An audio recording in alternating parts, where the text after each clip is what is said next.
Imagine this. You've been planning your dream trip to Europe for months. You finally land, walk confidently up to passport control, and within 2 minutes, you're escorted to a holding room.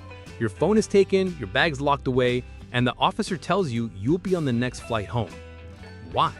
A single travel requirement changed earlier this year, and no one told you.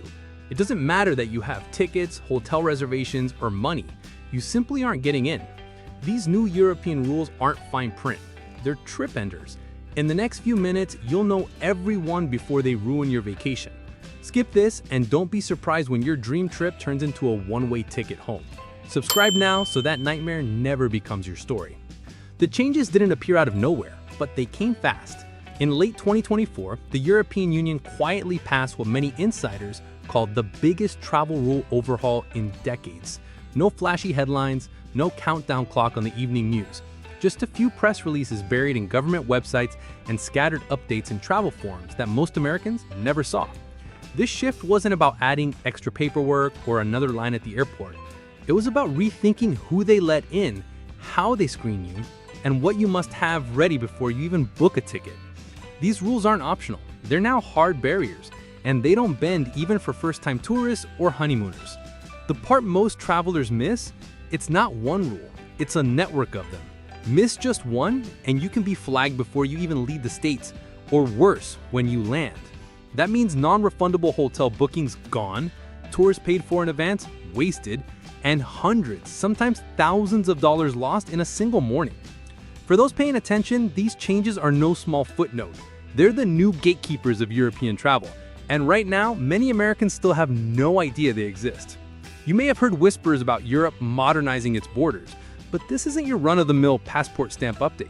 It's the entry-exit system, a fully digital border control system replacing manual passport stamping across most European external borders, beginning October 12, 2025, and rolling out over 6 months until around April 10, 2026. Here's what it means in plain language. When you reach passport control, you'll pass through automated kiosks or e-gates, where your facial image and fingerprints are captured, and the exact moment you enter or exit the Schengen area is locked. That means the stamps you're used to are disappearing. Your travel will be recorded in a centralized EU system. It sounds efficient until it isn't. Rollouts like this tend to be messy early on. Queues can grow longer than before, e-gates can glitch, and staff are still adjusting.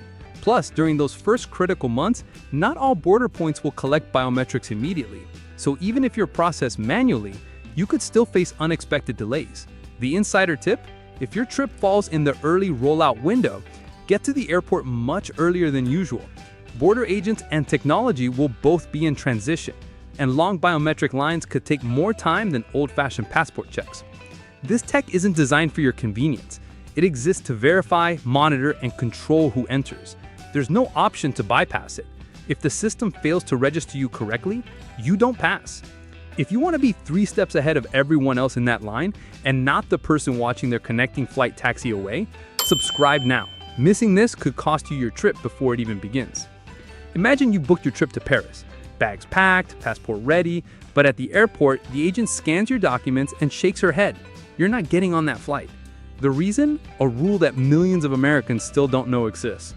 By late 2026, travelers from the United States will need something called the ETIAS, the European Travel Information and Authorization System. It works like a digital pre-check before you even board the plane. It isn't a visa, but without it, your passport might as well be a souvenir. The cost will be €20 for travelers aged 18 to 70, and once approved, it's valid for 3 years. Most applications are cleared in minutes or within a few days. But here's the catch.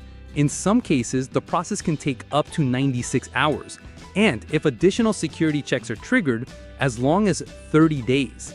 That delay could be the difference between boarding your flight or watching it leave without you. The smartest travelers submit their ETIAS application the moment they book their ticket, removing the risk of last-minute panic. Imagine an American couple arrives at JFK, buzzing with excitement for their trip to Rome, only to be told they can't board because their ETIAS authorization is still pending. Have you ever had a trip nearly fall apart over a missing or delayed travel document?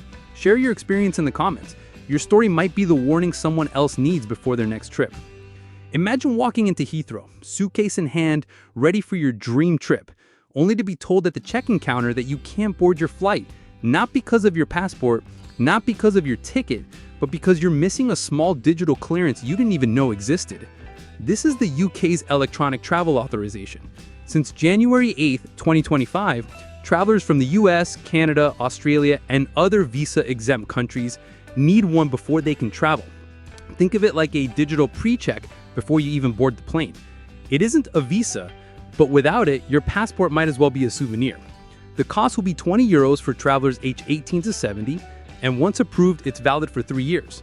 Most applications are cleared in minutes or within a few days, but here's the catch. In some cases, the process can take up to 96 hours, and if additional security checks are triggered, as long as 30 days. That delay could be the difference between boarding your flight or watching it leave without you. The smartest travelers submit their ETA application the moment they book their ticket, removing the risk of last-minute panic. Imagine an American couple arrives at JFK, buzzing with excitement for the trip to Rome, only to be told they can't board because their ETIAS authorization is still pending. Have you ever had a trip nearly fall apart over a missing or delayed travel document? Share your experience in the comments. Your story might be the warning someone else needs before their next trip. Imagine walking into Heathrow, suitcase in hand, ready for your dream trip, only to be told at the check-in counter that you can't board your flight, not because of your passport, not because of your ticket, but because you're missing a small digital clearance you didn't even know existed. This is the UK's electronic travel authorization. Since January 8, 2025, travelers from the US, Canada, Australia, and other visa-exempt countries need one before they can travel. Think of it like a digital pre-check before you even board the plane. It isn't a visa, but without it, your passport might as well be a souvenir. The cost will be £16 per person. Once approved, an ETA lasts for 2 years or until your passport expires, whichever comes first. Here's the part that still catches people off guard. At some airports, you can't even check in without proof of an approved ETA. If your application is still pending, you could be stopped before you've even reached the security line. That risk is greater now that April's expansion has brought millions more travelers into the system.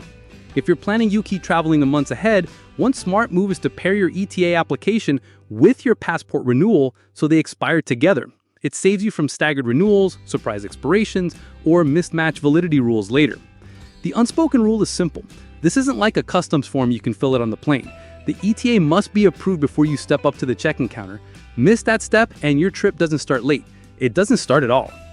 Imagine finalizing your itinerary, flights booked, plans set, and then realizing a hospital visit abroad could cost you a ruinous $30,000, all because you skipped one simple step. Some parts of the world quietly require proof of travel medical insurance. For example, visitors applying for a Schengen visa must show coverage of at least €30,000, covering emergency care and repatriation. That's ironclad, but here's what most Americans don't know.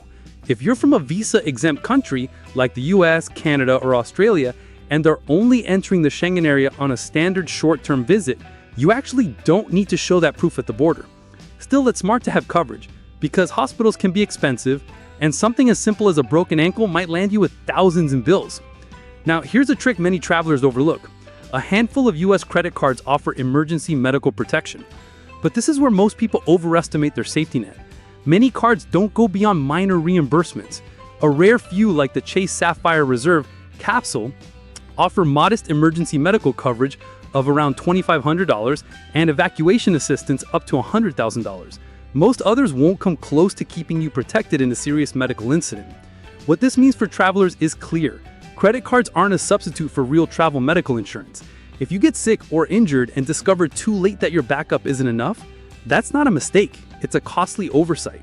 So here's the practical takeaway. Don't gamble with your health or your wallet. A standalone travel medical insurance policy with solid emergency and repatriation coverage is your real safety net. Because let's be honest, an emergency in a foreign hospital isn't a vacation story. It's a $30,000 lesson. Or it could just be the moment you remember to hit subscribe now so you're never blindsided again. You're inching towards your gate when your phone buzzes. Your flight is delayed. Or worse, canceled entirely. Now this could turn into a financial win. Across Europe, Regulation EC 261 guarantees compensation of up to €600 if your flight is delayed over 3 hours. Canceled, or if you're denied boarding. That payout depends on how far you were flying and how late you arrived. The rules also include connecting flights booked under one reservation, even when operated by non-EU carriers. If you land more than 3 hours late at your final destination, you're still entitled to compensation. But here's something that's changing in real time. EU ministers recently agreed to tweak the system. Short-haul delays now need to be at least 4 hours, up from 3, and long-haul must stretch to 6 hours before you're eligible for compensation. Payouts shift too, 250 to 300 euros for short trips, and 600 down to 500 euros for long ones. These changes aren't final yet. They still need approval from the European Parliament. Now here's a little known pro tip. Apps like EU Claim or AirHelp can fast-track your claims. You can upload documents in minutes and let them push the process, while you just wait for your payout. A quick story, a passenger's 4-hour delay turned into a 600 euro windfall, and they didn't even ask for it. The system did the work. Imagine you've just arrived in Venice, ready for a canal-filled morning in your bucket list city, and your phone pings with a surprise. You owe 10 euros right now, just to enter. That hit you weren't expecting? It's not your last-minute Airbnb, it's the city protecting itself. In 2025, cities across Europe are rolling out new ways to protect their beauty and their budgets. Venice, for instance, now charges 10 euros for same-day visitors, double the previous rate, applied on 54 peak days, up from just 29 last year. It's a move to deter day tripper overcrowding and preserve the city's charm. And yes, critics call it the price of a gondola, but locals see it as a lifeline. Meanwhile, in Greece, the tourist tax isn't just a flat fee, it's a seasonal structure across hotels and rentals. During low season, November to March, expect 2 euros per night in most accommodations. But from April to October, that jumps to 8 euros. And at luxury spots, like 5-star hotels or villas, it can reach 15 euros per night. Cruise passengers aren't spared either. Stepping off a ship in Santorini or Mykonos now carries a 20 euro daily fee compared to 5 euros at less touristy ports. Now here's where the planning pays off. Book tours or packages that absorb entrance or city fees up front. It not only keeps your budget clean, it may bypass extra charges later. You're deep into planning your Europe escape when suddenly one question stops you cold. Can you really buy your way into residency? And could the rules change while your application is pending? That's the energy behind 2025's Golden Visa updates. First, Greece. As of August 2024, Greece restructured its Golden Visa into a 3-zone system with investment thresholds ranging from 250,000 euros to 800,000 euros depending on location, with hotspots like Athens and Mykonos hitting the higher end. Yet despite the headlines, the real estate option is still active, and the low 250,000 euro option remains for less central zones. Meanwhile, a new startup route now exists too. Invest a minimum 250,000 euros in an Elevate Greece startup, create at least 2 jobs in year 1, and keep them for 5 years. Greece also rolled out multiple investment pathways, 350,000 euros in mutual funds, 400,000 euros in bank deposits or real estate funds, or 500,000 euros in government bonds. They aim broaden access beyond property crowding. Then there's Spain. On April 3, 2025, Spain formally ended its Golden Visa pathway via property investment. No more residency in exchange for buying real estate, a policy that had attracted over 14,500 permits since 2013, including many Americans. So here's a reality. Greece offers more routes, not fewer, but they're nuanced. Spain's door has firmly closed. And here's the critical part for American investors. Rules can shift beneath you. You could start an application today only to wake up tomorrow to change fees or eligibility. If you had the money, would you go for a Golden Visa? Comment yes or no. I want to see just how many of you are tempted by these paths to freedom, opportunity, or regulations in motion. What if I told you there's a way to cut security line times to 0, turn airport chaos into comfort zones, and unlock a faster way onto the plane without flashy upgrades or insider status? Now for the value. The hacks you really won't hear elsewhere. 1. Security shortcode, fast-track options. In many European airports, from Milan Malpensa to Dublin to London Gatwick, you can pay a small fee, often under 8 euros or £6, and book exclusive fast-track lanes online. That means bypassing security queues entirely and breezing in without the usual scramble. 2.